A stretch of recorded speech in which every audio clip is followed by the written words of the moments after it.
after that. You're listening to BSI, the podcast with Benny Silver, Dowsy and Iko Para. Enjoy!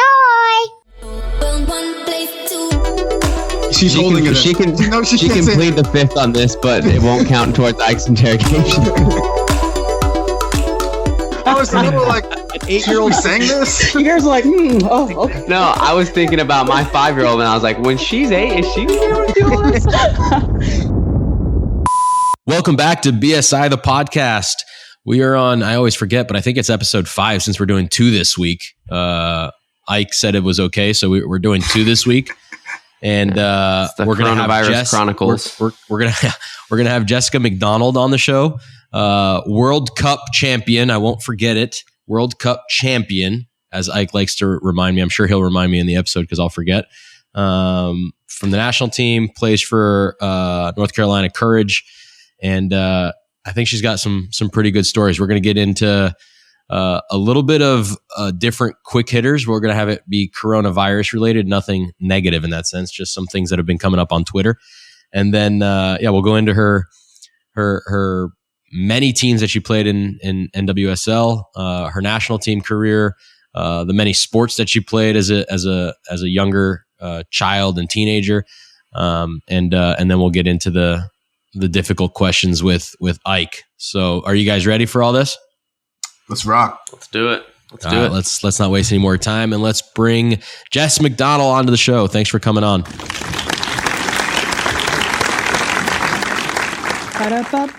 Thank you for having me. Wow, you got a little intro song and everything? No, I really don't. That just came on top of the dome. I love that. Well, welcome to the show. You are our second women's national team player that we had. We had Emily Sonnet a while back, and she was one of the most listened to podcasts that we had. So you got nothing to prove really, other than being the best one now above her. Are you going to be? Oh, here we go. Let's do this. Well, just no her pressure. Properly. World champ, Jessica McDonald. Get it right. There we go. World Cup champion, Jessica McDonald. All right, let's. Since I know you've listened to plenty of these podcasts before, just not ours.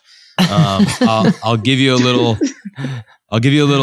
summary of what's going to happen. First, I'm going to give you some quick hitters, which will be easy questions. It'll just get you warmed up, which I know you need none of, but we'll go with that first. Then we'll get into the interview, ask you some questions about your career, and then at the end, Ike Opara has his Ike's interrogation, which he asks you 5 difficult questions. Oh, you can plead the fifth to one of them. Okay. If you don't plead the fifth to any of them, then you can ask any one of us 3 a difficult question that we must answer. Okay. All good? All good. All right. We're going to start with the quick hitters, and we're going to change it up a little bit because we're all in quarantine and going a little bit crazy. So it's going to be coronavirus related questions here. Okay. First question is, and this has been going on Twitter for a little bit, is what is a TV show that you have watched before that you wish you could completely forget? You get the little Men in Black forget laser, and you completely forget about it, and you can binge watch it all over again without knowing what happens. Grey's Anatomy. Oh, Isn't that still going on? Grey's Anatomy? Oh my God. It's still actively running, right? Yeah. I love that show. It's so That's great. a good show? No, that can't be a good show. It's like, isn't that like almost like? No, I watched it in college. See, it was good. It was right? like we're around the same age, right? We're around the same age, so it was like a college thing at the time. Oh boy! I mean, I expected better, Jess. I'm not gonna lie. I went with Lost. I don't know if you guys have ever seen Lost, but yeah, I watched the last ever episode of Lost. Actually, that's the only one I've ever seen. And Ike, that's the only one I haven't seen because I was watching halfway through it, and I was like, "This is terrible." It's like Game of Thrones. Like the last episode is just done. It's stupid. It really is. I didn't watch Game of Thrones either, so I don't care. Yeah, none of you guys did. All right, Grey's Anatomy. You're going to stick by that one. Yeah, I'll stick with it. All right, cool. All right, here's another one that I saw a little bit on Twitter, and I don't know if I wrote this one as well as I could have, but one thing that you've learned because of quarantine. So I've always said this. So I don't know if I've learned it, but one thing like for me is that life is not short. It's actually really long. And now we can realize how long it really is. So that was like mine, but I didn't really learn that. I just confirmed it. So is there anything that you've learned because of quarantining and social distancing? Yeah, I think just kind of being in the house more because I'm always on the go. It's like a very strange, almost territory for me, even though it's like it's home. But I'm not one to just sit there and binge watch Netflix. One reason is because I'm a mom, I'm a professional athlete, and my days are just long in general. And so with that being said, I think just kind of being at home more, it's very strange. Very, very weird. Yeah. And just learning to adjust just being home. It's weird. It's crazy. It's so weird, right? So I love being at home. I'm like, I'd be the opposite of what you said, but it's still weird having to stay at home. So yeah, it's a little bit of a mental grind. And funny that you said that because my third and final question for quick hitters kind of you alluded to. So my question is it harder to be a mom while you're a professional soccer player on the go or while social distancing? On the go. On the go. Yeah, because I have a pretty easy kid and it's easy to entertain him, and he's a fairly good listener, and I'm grateful for the character that he is and the human being that he's so far turned out into. And being at home, he does make parenting easy. And whereas with my job being with the U.S. team, always in camp, that's hard because there's a lot of times where I physically can't bring him to camp because he's in school full time.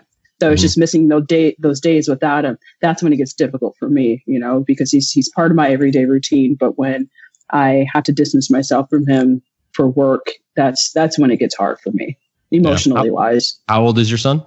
He's 8. Okay.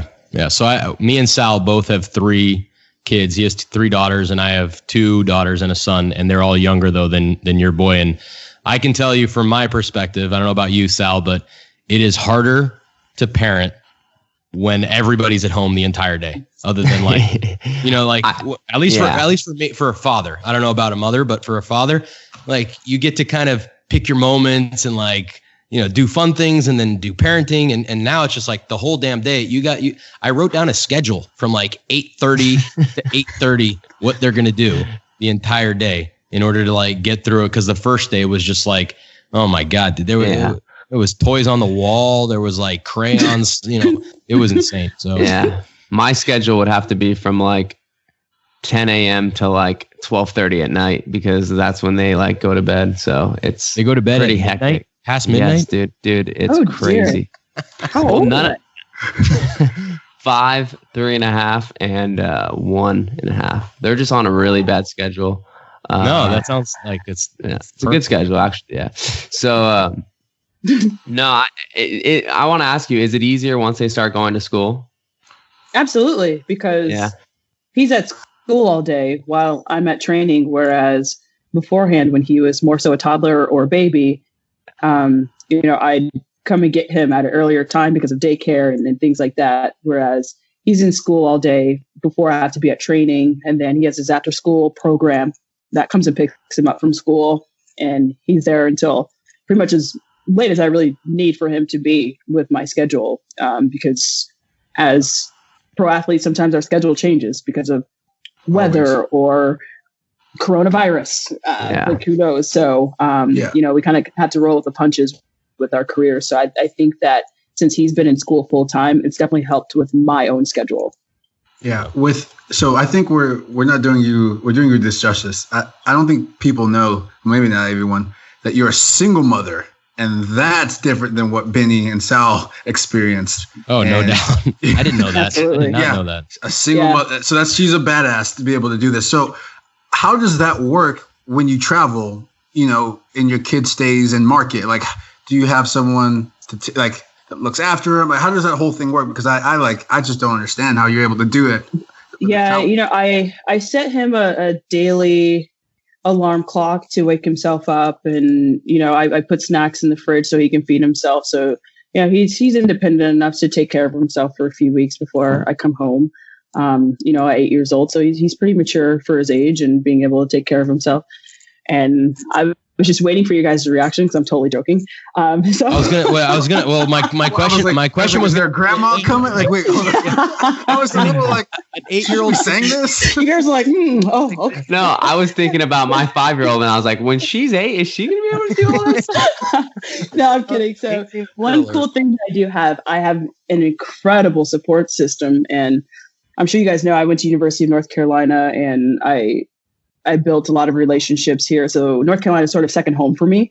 And I pretty much call them my North Carolina family. They're my host family. And one cool thing is that, they're business owners and they own multiple childcare centers. And, they're pretty much my parents, like I said. And so they're all about childhood development, childhood education. And so it was pretty much their idea to obviously help take care of my child while I'm with the U.S. national team. And so we moved in with them, and he stays with them while I'm on the road. And his school's 5 minutes from their place, which was very convenient for me. And so, without them, to be honest, I have no idea what I would be doing, because obviously he can't be in camp with me for 3 weeks at a time, and I'm no good at homeschooling.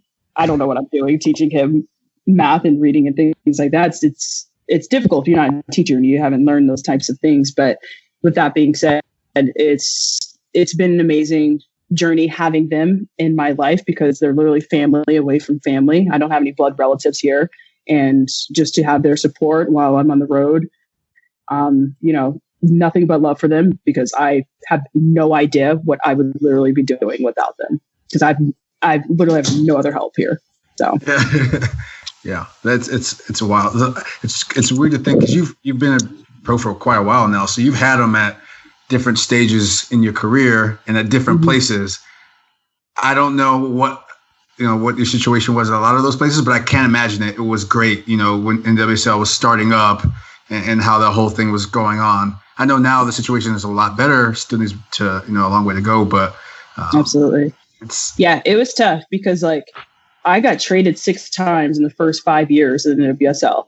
And for me to have to find a whole new support system, have to find a whole new nanny, to find just someone new to obviously watch my kid for me while I'm at training. So that was really hard mentally and physically, obviously.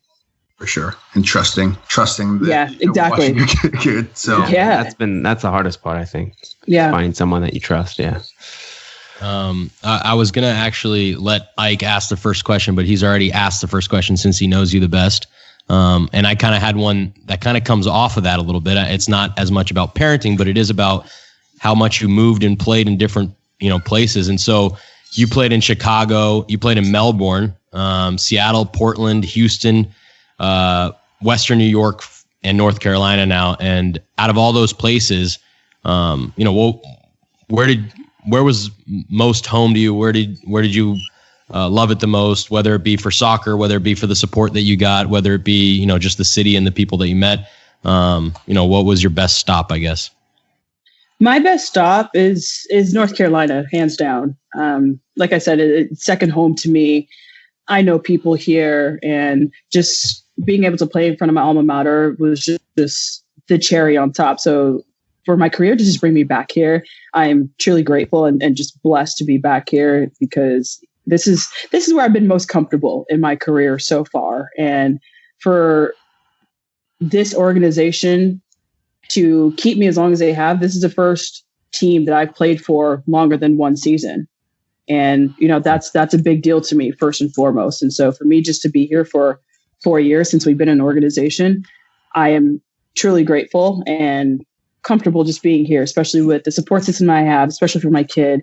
And then obviously having all the resources that I do have here as well. So I think those are just the 2 key important things for me in my career and in my life at this point. Nice. For sure. So I knew your brother in San Jose, and so I knew of you. I knew BMAC a little bit. Yeah. Brandon. I played against Oh him dear. as well. Hopefully good things. We all played it. Brandon came to UCLA on an official visit when I was there. and then cool. Okay. Yeah, he ended up obviously going to USF, but he came to UCLA for an official visit. I played against him in the regional. So we won national championships for Southern California. I played against the Sereno Golden Eagles in Arizona, and his team beat my team, and I think they won the whole thing, actually, if I remember. This was like 2004 maybe, or 2003, one of the two. So they won the national title? They won everything, yeah. I remember. Yeah, they were good. They had Robbie Findlay on the team at the time. They were stacked. They were so good at one point. Yeah. For sure. Yeah. So, all right, Mike, go ahead. Well, yeah, what I was saying, I was, I got to meet you at the MLS. They hosted a great roundtable with Black History Month. And we talked about a lot of issues and subjects that were enlightening to a lot of folks. Don't know if we have that same kind of overlap with listeners, but I think one of the things that we touched upon was and wanted to hear from your perspective again of being a Black female in soccer in this country where realistically it's a leader sport. You have to pay to play, and that representation is necessary. And do you feel that weight when you step on the field, especially when you're with the national team? Absolutely. And I grew up mostly with my grandmother, and she's very old school, pointing out Black and white throughout a lot of my life. And so it's obviously one of the first things that I noticed. There were soccer tournaments that I was in, and I'd be the only Black girl in it, so obviously those are things that I've noticed, and just trying to obviously carry myself in a very professional manner, because I just want to show the diversity that we do have in all sports, because this has always been a standout thing for me being a soccer player, because I grew up playing basketball. I grew up running track, and I played every sport you could possibly name. And obviously there was a lot of diversity in all the American sports, and just trying to be one of the best, it was very humbling, and it still is to this day, because seeing how many of us that are on the national team now and being on the field together, being able to carry ourselves at the international level is such a beautiful thing. And it's just amazing to see the game grow with so much diversity now, because you see everything now. We have girls on the team now, and, the national team started off with one, and now here we are. And it's just amazing to obviously expand diversity in this sport in America. Right. And go ahead. I was going to add something with what Jess talked about, because I wanted to talk about her early life. But if you have something kind of more related, Ike, and I'll jump back to it afterwards. Yeah, for sure. I think it's a great piece of MLS soccer. Everyone should go watch it. We can get into it. Don't want to take too much of the time, but it's just, we talked about a bit of the struggle being, Black going through a predominantly white sport, and it's really fascinating. And I know that, Jess, you started a futsal court, I believe, in minority neighborhoods. I believe you were saying. I'm wanting to. I'm getting my foot in that door. Okay. That's future plans right now.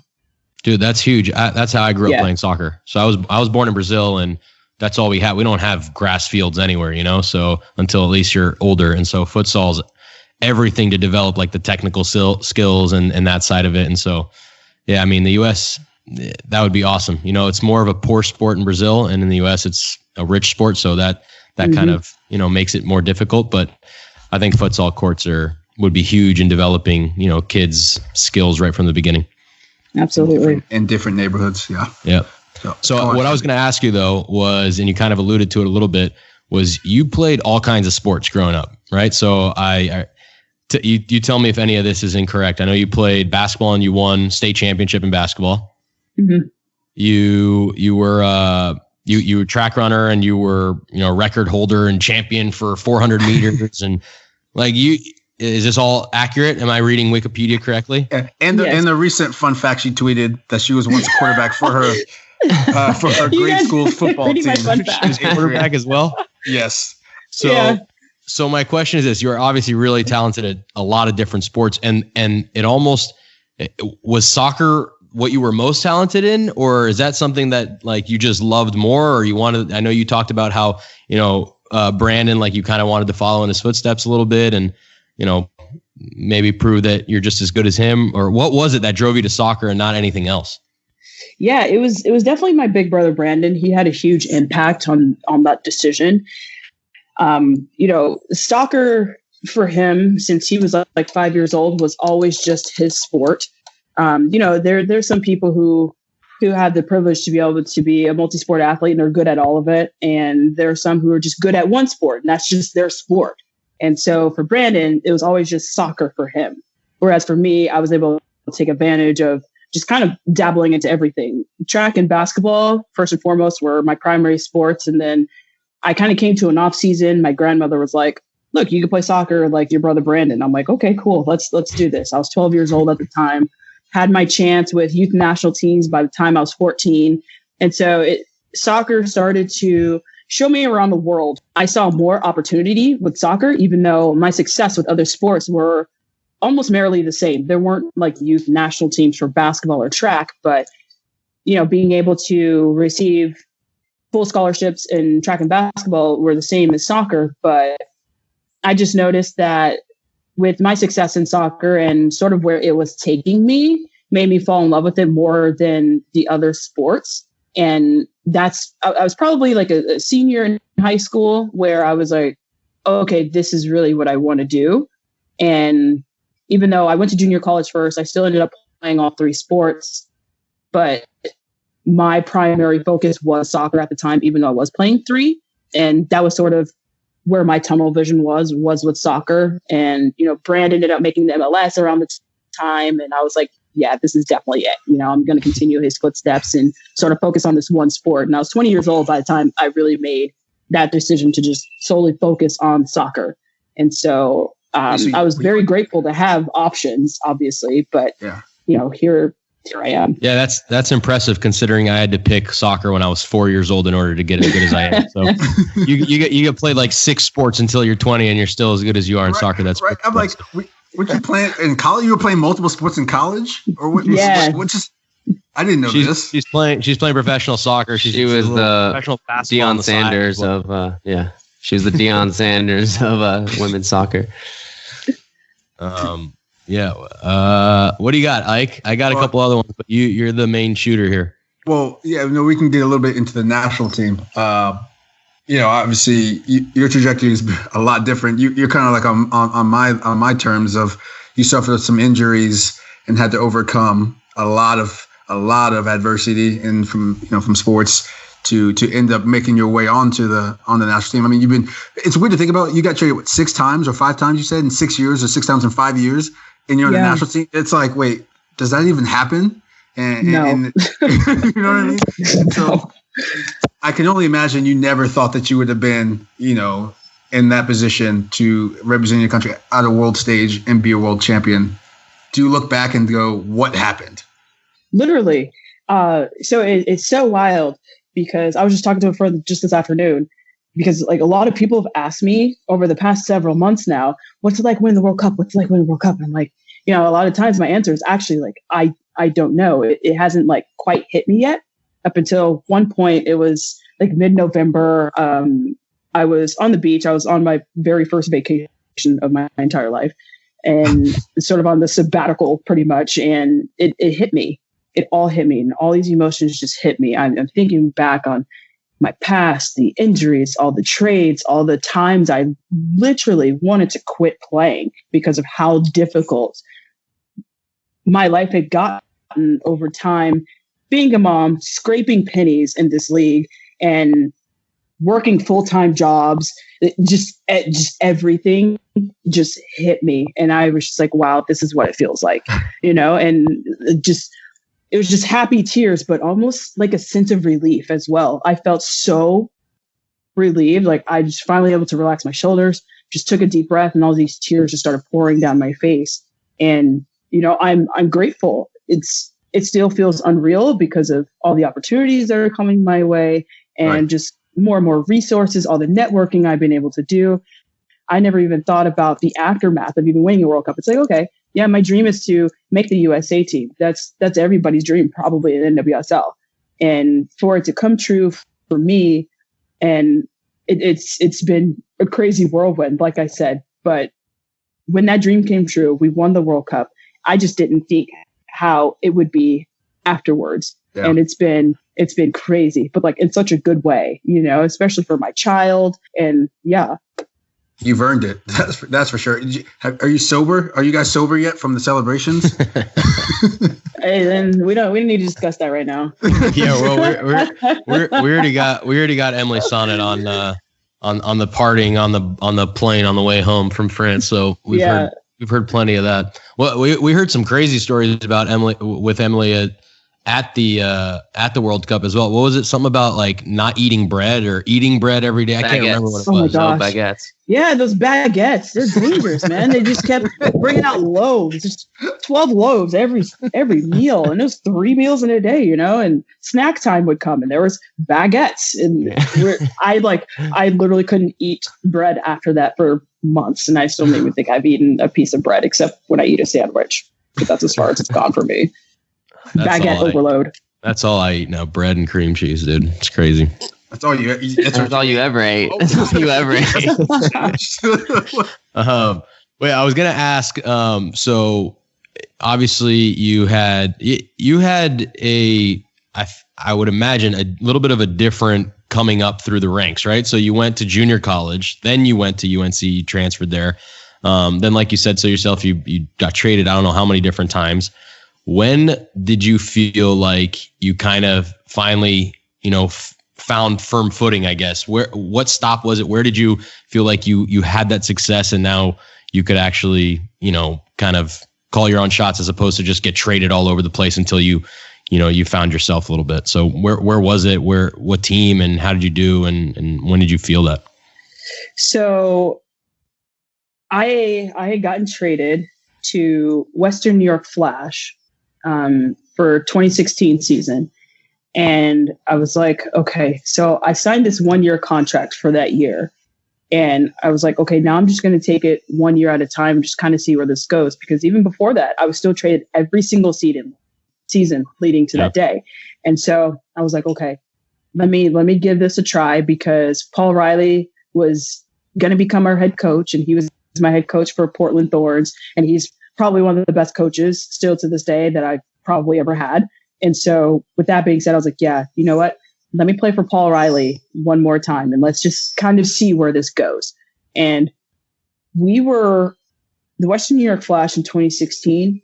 And when I tell you we were a bunch of nobodies, People never even heard our names. People didn't know who we were. We were in Buffalo, New York, And so we ended up winning the NWSL championship. We ended up winning it.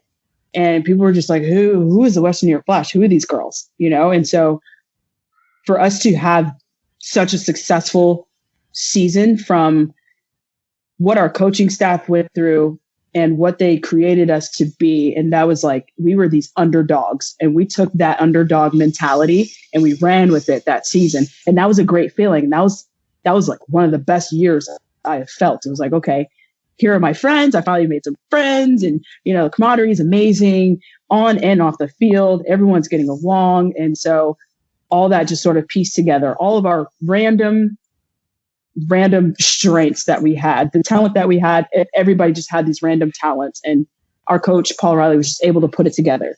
And we ended up succeeding that season. And it was just like, well, the world was just kind of like, who are you guys? How did this happen? And then we got bought out to North Carolina from Western New York Flash. We kept the core of the team. And so from that transition from New York to North Carolina, I knew it was just going to go on this slope going upward. I knew that we were just going to continue to be a successful team. We're still the same team as we were in Western New York since 2016. And ever since 2016, we won NWSL Championship 2016. We lost in the final 2017, won in 2018, won in 2019. So we made the final all 4 years in a row, being this underdog, but the core of our team is still here, and we're carrying it over into 2020. And so just this whole chunk from 2016 to 2020 has been an absolutely incredible journey. And I think it's just because of the teammates that I've had. And then obviously like our coaching staff, who sort of instilled this different level of competitiveness in us, and just sort of the work that they put into us. And then we have to just apply it on the field, and that's it. A little bit of hard work and able to piece together all these different talents. And we're still continuing to do that because our momentum is like skyrocketing right now. And it's been absolutely incredible. That's crazy. Yeah. Making my hometown look good. I actually might bet on you. Wait, can I bet? Buffalo? Buffalo is your home? Come on, man. Don't you disrespect me like that. You won't catch me dead in Buffalo. Bills Mafia? By choice. Yeah, well, Bills Mafia is reckless, but I'll watch, but you won't catch me dead there. No, That's hilarious. No. I won't place a bet on you guys to win it all. Wink, wink. So. Well, there needs to be a season, right, for anybody to bet on anything. I know. Oh, that's the only thing that can slow boring, down you guys. We're just training, and it's so boring. Are you training? Training? You're outside? Yeah, so we are in pairs, only with one other person, but we're not very close to each other. We're just setting up drills, and we're just far apart, passing and running, and that's it. We're just two people just training at a time, and we're in different time slots, so no one's around each other. I'm hoping that Landon and Adrian Heath are listening in, so they can get some ideas for you two. Yeah. Well, I'll tell you what. You'll see me there. Trust me. As we've been on this Skype call, the California governor just issued a total lockdown, so I'm not going anywhere from this house. I'll tell you what. That's impressive, dude. Everything's gonna get locked down. Who knows how long we'll be here? We'll be podcasting for the next 6 months. Yeah. I'm sure the fans will like that though. I don't know if I have anything else, Ike. Well, I have one. Ike, real quick. So real quick, yeah. Jessica. So going off of, you guys said you had that underdog kind of mentality when you were with Western New York and you guys won everything. What motivated you guys like the years after that? Because like obviously you guys aren't underdogs anymore, and I know that was something like when I was with New York Red Bulls, we struggled with that. Our first year, we had like this chip on our shoulder that like no one knew who a lot of us were, or we had a lot of guys that were kind of given second chances. How did you guys kind of stay motivated to constantly prove it? I think that I truly believe that since we still have the core of our team together, I guess I would have to say that's the advantage that we continue to have over other teams, because other teams look different every single year. Everybody has a different back line, or there's a whole new different midfield. On this team, there's always different changes within our league. But for us, we've always kept the same. We have like 10 plus of the same players for the past 4 years on this team. And I believe that's just the advantage that we have. We know exactly what to expect. We know that we're going to have each other's backs on and off the field, no matter what. And like I said, the camaraderie is just on another level as well. Yeah. Everybody gets along with everybody. And I think it's that trust too that we have within each other. It's like, okay, I lost the ball, but my teammate's going to trust me that I'm going to try and chase that thing down and win it back. You know what I mean? So it's just those little things. It makes a huge difference. Hey, you're a center back. Imagine you're a striker losing the ball and they don't try and win it back. Yeah, but they just usually stand there. If I lose the ball, and I just like, screw it, I'm going to stand here. Yeah, but you see what I'm saying? Like that's what we do for each other. We fight for each other. That's exactly what we do, and it's like it's a really cool thing to obviously be a part of. But a huge chunk of that also comes from our coach Paul Riley. He motivates us, and it's like, look, you guys just need to put in the work. You put in the work, we're going to succeed. Or you put in the work, this is how we're going to improve day in and day out. And he's very into his job as well. The man chews his fingernails all day, and he has no fingernails because he's just trying to be very precise with our training sessions, how we play, how can we fix this if it didn't work correctly on the field. And so just little things like that. It's amazing to obviously being able to continue to learn the game. It's a crazy thing to me, still learning day in and day out. And we learn a lot from him. And that's also, kind of where that comes from, why we want to continue to succeed. Yeah. I'm wondering how you're going to get a question in about the national team and tiptoe around the lawsuit. Oh, yeah. Well, no. The only thing I'm going to say about that is I can't believe Carlos Cordero's. You don't have to say anything. I can say this since I unofficially retired from the national team. Last episode, actually, I unofficially retired. But last episode, I did. Actually, I did.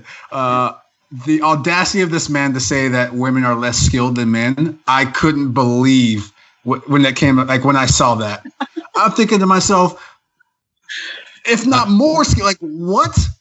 That was the point. Dude, I would say that worse than that is that I don't know how many people that in position of power within U.S. soccer overlooked that. After the fact said they knew nothing about the tactics of the lawyers. That I do not understand. How is that possible? So either they're just straight up lying and they did know about it. And now they're trying to save face, or they're doing a bad job within their responsibilities because they didn't know how they were what tactics they were going to use. Right. It's got to be one or the other. And it baffles me without getting into like the absurdity of the comments itself. I mean, we can talk about this all day, but like Jess looks like she's holding it. She can plead the fifth on this, but it won't count towards Ike's interrogation. She's nodding. I think she's kind of nodding or at least smiling in appreciation of what you're saying. Yeah, no, it's obvious, and they kind of bit their own selves, in their feet, with this whole lawsuit. I mean. It was mind blowing to obviously read those statements, and I almost laughed it off. Obviously it's a very serious situation, but at the end of the day, it's almost a laughing matter. Like, are you guys serious? Will we stepping back into the early 1900s? Like, no, it's not like that anymore. And so obviously we proved ourselves. Look at our records. Look at how many World Cups we won. Look how successful we just been, obviously as females. And so I think we've proven ourselves enough at this point, and for them to say that, it was almost slapping us in the face. Like, dude, we're representing you guys. You're going to say that about us? And then you went and played that night, right? Like, I would have played that night. Y'all shouldn't have showed up. Just say, whatever. Did you guys put the jerseys up for sale yourselves, or did US Soccer do it with the reverse that sold like I don't know how many jerseys? No, our PA came up with that. I believe they saw it and it went on sale like during the game. I was like, right. Oh my gosh, guys sold blew up like that a record. You guys sold like a record amount of those jerseys, and now I think you guys are donating, or I don't know. I read something, but I forget exactly what it was. But you guys are doing something positive with the money, I believe. Yeah, number one selling jersey, that's for sure.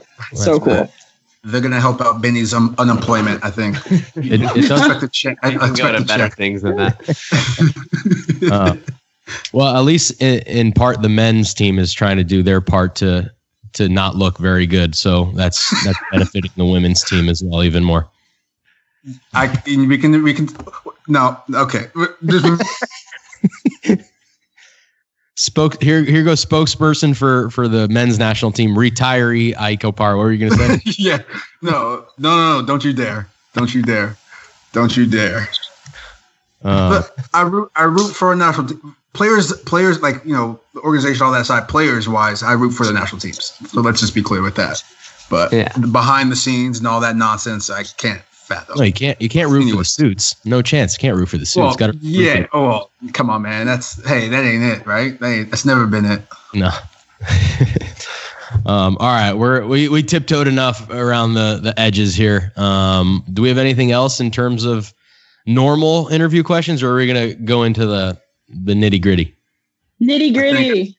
I think it's time for you to feel some heat. It's not going to be easy, I don't think. All right, strap into your seat there, Jess. You're going to get into Ike's interrogation room. It can get hot in there, so maybe grab a water. There you go. Grab something to drink.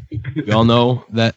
Hopefully, that's stronger than water. So we'll let Ike start up, and you are in the hot seat. Good luck. All right, hot seat, ready. All right, here we go. Question number 1. Sweating. I'll just be me. We'll get it done. We'll get through this together. Okay. In the Jessica McDonald Hall of Fame, you get to choose 3 of these 4 to be in your Hall of Fame. The 4th cannot, and explain why. So between Carly Lloyd, Abby Wambach, Megan Rapinoe, and Alex Morgan, which 3 make your Hall of Fame?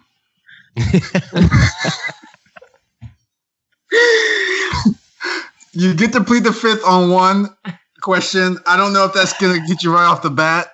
Okay. It's okay. Okay. What are my 4 options?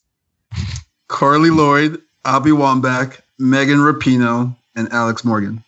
Okay. Abby Wambach, Megan Rapinoe, and Carly Lloyd. That's what I would have done too. Yeah. Even though my opinion doesn't matter, but yeah,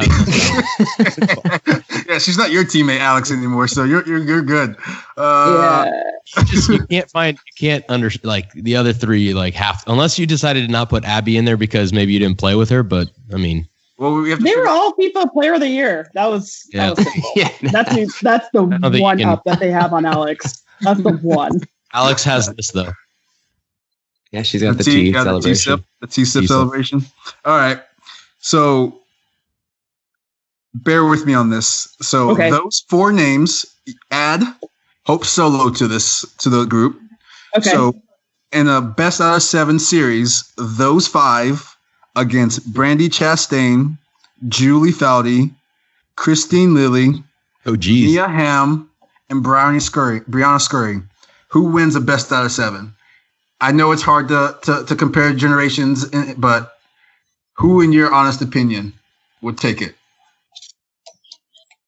I think the younger generation would take it. Of course, the bias. Wait, the younger, absolutely.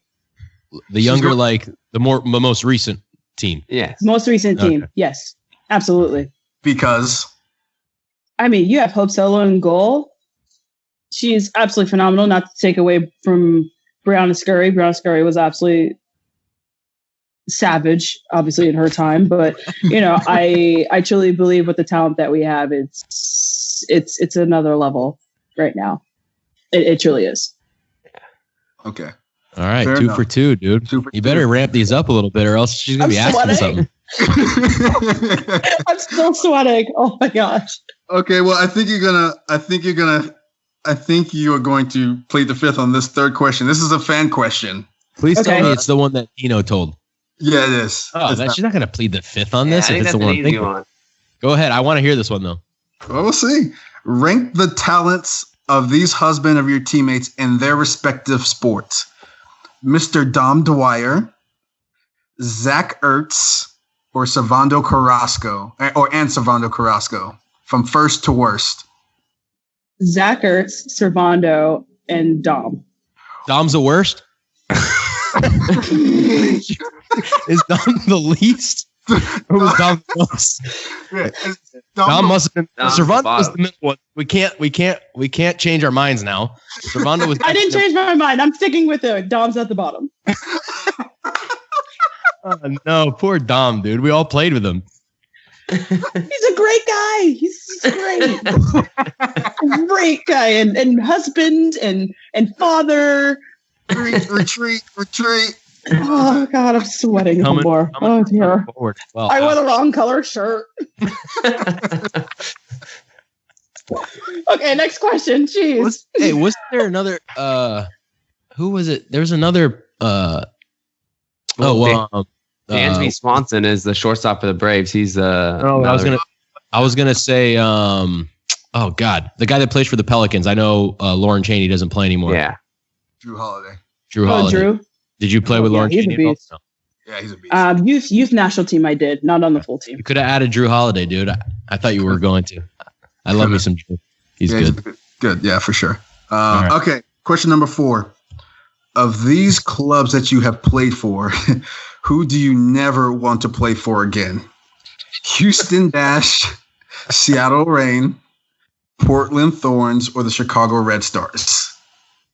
Chicago Red Stars. 2 times as There's now. always that one, she didn't hesitate for a second. Yeah. Not enjoying myself there. Yeah. Because I'll be very vocal about that. Well, share what you Y'all don't need my reason why. See, that's when y'all gonna start something. I'm not trying to start anything right now. That's just how I feel. Oh goodness. Was that number 4? That was number 4. She's gonna skate through this. If you get this one right, you get to ask one question for any 3 of us. So I can't wait to see that. Or do I hit it with it? Yeah. You know what? I'll take my chance. I'll ask an easier one. So you guys will probably never lose again because you're like the best in the world ever, like of all time, pretty much. But if a team gives you a hard time, which nation is that and why? Yeah, that's a tough one. But the most difficult team that we've played probably within the last year has probably been Spain. each game that we played against them, we played them twice within the past year, and we beat them 2-1 in the World Cup, and then we just beat them 1-0 in the She Believes Cup. So they've been a handful for us lately. They've been absolutely phenomenal team to play against. Yeah. No. I just remember, I think it was the Chilean goalie. She was like the best goalie I've ever seen. If it's the girl I'm thinking of, is that the one? Am I right on that? No, that's not the team. But like she's a beast though. She's ridiculous, right? Yeah. Like we gave it everything we had against that woman, and she was just like go gadget hand, go gadget foot. I was like, wow, okay, She's never crazy, mind. yeah. I'm gonna retire now. Thank you. You've successfully pleaded, or you've successfully, completed the interrogation. Congrats. You can ask any of us a question while you think on that. I actually have a question as a fan. Who are you predicting as the next big thing, U.S. women's soccer, that no one's looking out for at the moment? She could be playing in the youth team. She could be in NWSL or NWSL, or she could be on your own roster, and no one really knows about her yet. You have any predictions? Sophie Smith. Sophie Smith. Yeah, she just came out of Stanford. She just got drafted in the NWSL as a sophomore, and I believe she's a sophomore. Just pure stud. She just won CONCACAF championship with the U20 national team, and just phenomenal athlete overall. She's like I don't know if y'all know who Lynn Williams is, but like just as fast, but like very skillful at the same time. Great finisher. She's an incredible striker, and I literally cannot wait to see what she's going to do in the future with the national team, because I truly believe she's going to have that chance. Is she as fast as Denisha Adams? Wow, Denisha Adams, you just threw it. She went to UCLA, right? She went to UCLA. I know that name. Back just now. Wow. Yeah, Denisha was fast. I don't know who's faster, to be honest. She gives her a run for her money there. I'll tell you that. Okay. She's quick. All right, watch out, world. Sophie Smith. 5 years from now, we'll be. My eye out. We'll see if Jess was right.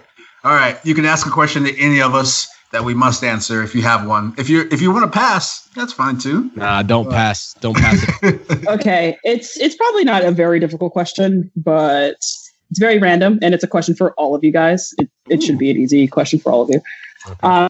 What's one thing that you cannot live without? I can go with the sentimental. Yeah, don't do that. That's too easy. I mean, I legit cannot live without my wife. Like, I know. My world would fall apart. We all know. You can't function. Something I can't live without, I'll say Kit Kats. I love that answer. I could. Oh my God. I have for periods, but like I'll go with Kit Kats. Like that's my go-to. I'll go with coffee. I have to now have my cup of coffee. Coffee's great. Yes. Coffee's good for traveling, but I'm not really. I don't need it. I don't need it every day, but every other day I gotta get my fix. What did I say? A better answer that comes to my mind than desserts, because I couldn't live without desserts. But there's got to be something better that gets the. But what's your dessert? Go ahead. Shoot. I don't discriminate on desserts. All are welcome. What? You're not like more chocolate, fruity. all are welcome. Cake, brownie, cookie. all are welcome. All soccer for all, desserts for all. Okay. Dude, no sports on TV is kind of one right now where it's. Yeah. It's okay. I can do without that. Are you gonna pick something? Really? You're gonna like say that you don't need anything? No, I'll stick with desserts. I can't think of anything off the top of my head, and I don't want to waste any more dead air. But I'm not happy. In general. Yeah, all the whole. Like I said, all. But That's again, the most unspecific thing I've ever heard. Do you want me to say cookies or ice cream? It really is. Or donuts. A specific thing. Yeah. Or tiramisu. Right. I can list all of them if you'd like. Is there something that you can't live without, Jess? Or do you not want to answer it? Since you really don't have probably chapstick. Chapstick. Yeah. Yeah. Once you start applying that, you can't stop. Yeah, right. From exactly. Arizona, and that's my problem. Yeah. Man, dry air. So that's like the California weather too. You need a lot. For me, it's a car. It's brutal. Me, it's a car. I can't function without a car. I can't do public transportation. I'm terrible at it. like all of that. I have to have a car. And you see, you would have liked living in Cucamonga with me and taking the train and the scooter to work. I couldn't have done it. I would have lost my mind. Working like the New York subway, I don't understand it. It doesn't make any sense to me. It doesn't. It's like learning a new language. Yes. But once you learn it, then you know it. No, I just bite the bullet and take the like $50 Uber to go 2 miles. It sucks. All right. Well, Jess, thanks a lot for coming on the show. We appreciate it. We hope the games, the sport starts back up soon. Hopefully your season starts back up so you guys don't lose too much of that momentum you guys have had for 4 years now. But we're going to keep an eye out for Sophie Smith and you guys in North Carolina. So good luck the rest of the year, and thanks for coming on the show. Awesome. Yeah. Thanks so much for having me, you guys. Appreciate it. Thank you, Jess. All right. Have a good one. You too. Bye. Thanks so much, Jess McDonald, for coming on the show. She crushed Ike's interrogation, did not plead the fifth, didn't even come close, maybe sweat a little bit on a couple of those questions, but she was sweating. She was sweating. They can't. She was sweating. She was nervous. And that's all. But she gave us a pass on that question. She didn't make any one of us, That's fair. But as long as I can make them sweat, I can make them feel a little bit. That's a win in my book too. If we can see some sweat just dripping off the temple, like that's what I'm looking for right there.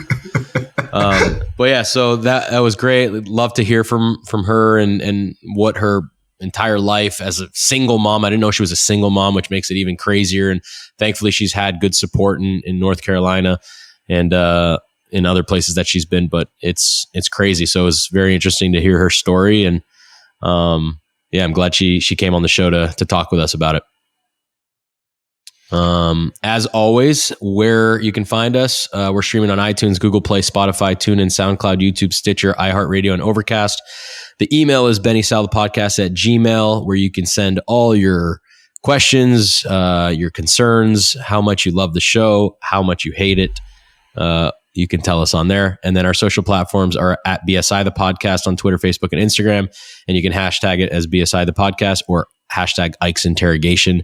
And that's all we got for you guys today. So we appreciate it. I hope you guys enjoyed the second episode of the week.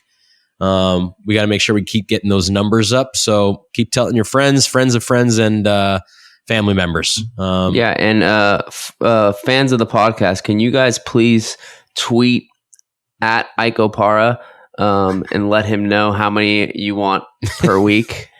Because he's the negative Nancy of the group. That I am the most realistic of the group, and that's why I'm trying to slow our roll here. We're stepping out of our lane, guys, and I don't like it. I don't like where this is headed. I'm trying to keep us. We got to decide whether one a week keeps everybody, coming back for more, supply and demand kind of thing, right? That's what you're going for. Yeah. Or if we're putting too much out there, if oversaturating the market. Yes. Yeah, that's what I think. But a World Cup champ brings me out. World Cup champ. That's true. and there's, the coronavirus in the air right now, which is bringing people down. So maybe we do our little part to, affect that in a positive way. Yeah. Maybe I'm looking at it all wrong, guys. I'm sorry. Well, either way, thanks a lot for showing up today and joining us, and we'll see you guys next week. Yeah. Thanks, guys.